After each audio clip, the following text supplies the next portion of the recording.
ఏంది మామ మన బ్రతుకులు ఇంత దరిద్రంగా ఉన్నాయా? అవునలుడు, నాకు కూడా చాలా బాధగా ఉండదే. ఎందుకు మామా? మా ఇంట్లో వాళ్ళు వేరే నీతో పోలస్తున్నారా?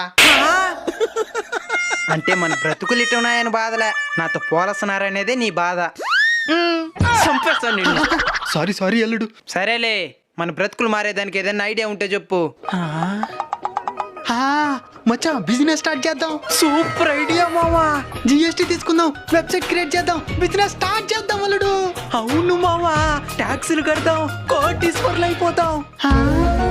అల్లుడు, మనం ట్యాక్సీలు కడితే ధనవంతులు అయిపోతాం. అవును మామా, దానికి ఎందుకు బాధపడుతున్నావా?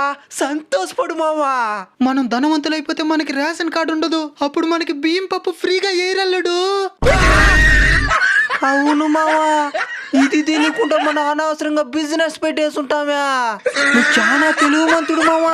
ఇంకేమనుకునేవా?